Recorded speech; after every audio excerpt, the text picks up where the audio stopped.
Hello friends, good to see you all on another video.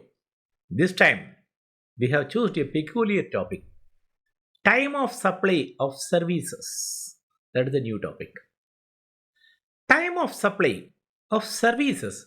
Now we are focusing only on services. When the liability comes for payment of taxes on services, this is the first question. I am providing a service. I have to pay taxes to the government because it's a forward charge. Normally, when I raise an invoice, I need to make the payment. This is what generally we do. Normally, the invoice is raised when the supply is made. Very rarely, the advance invoice is given and the supply is made later. So, there are certain cases also whereby the supply is made little later, invoice is given earlier. Normally, in the service cases, mostly the invoice will be provided later after the completion of services. This is what we need to understand from the service point of view with regard to GST. So, what does the Act says? Section 13, subsection 2 says very clearly the date of invoice raised. That is the first point. In case the invoice is not raised, then the next point is when after the completion of services. These are the two important points we need to look at. In case very rarely the invoice not also raised, nobody knows when the service is completed. In that case, if the service is booked by the other person, also there is a liability. This is a very peculiar case. Through this also the transaction can be tracked. Please be aware about it. You may be thinking that I have not given invoice. They are not aware of when the service is completed. At times they might have booked the expenses in their books of accounts as a provision. As the work is done, service is done. That is also a problem for person who is providing the service.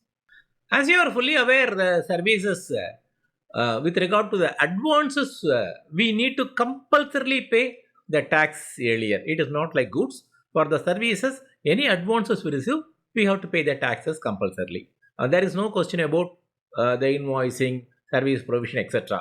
As and when you receive advance, for the advance, you have to make the payment of GST. Normally, it is expected that invoice need to cover the complete supply. Sometimes it may be deferred also, sometimes it may not be covering in full also. Those points need to be checked up separately. So ultimately, when the payment is received, when the invoice is received, when the invoice is raised, when the supply is made, whichever is earlier in this, the tax need to be paid. In case of section 13 subsection 3, that is on reverse charge basis, assuming that somebody is providing the service and I am the recipient of service. In such case, I have to pay the GST under the reverse charge. So in this case, what is the due date? Suppose, if I have recorded the transaction in books of account, the date of recording will be the due date. This is the first point we need to understand. In case I received an invoice, within 60 days of the invoice, I need to make the payment. This is number 2. In both the cases, that is not recorded, no invoice issued, or it is not paid within a specific period, or within 2 months, nothing is ascertainable, then books need to be verified.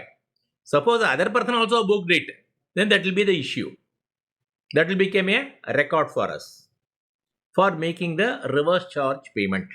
In case our associate person may be in abroad, they could have provided us some services and we would have made the payments. In this case also, the non-taxable territory to taxable territory, section 9 subsection 3 reverse charge is applicable.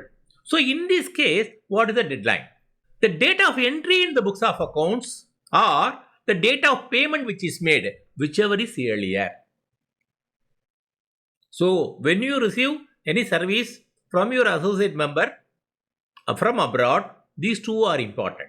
As per section 13 subsection 4, in case of vouchers, suppose we are providing vouchers for various reasons, vouchers are compulsorily need to be taxed.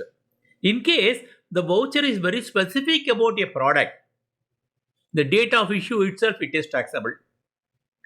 In case voucher is only for the value, the date of redemption of the voucher will be treated as the liability date for GST payment.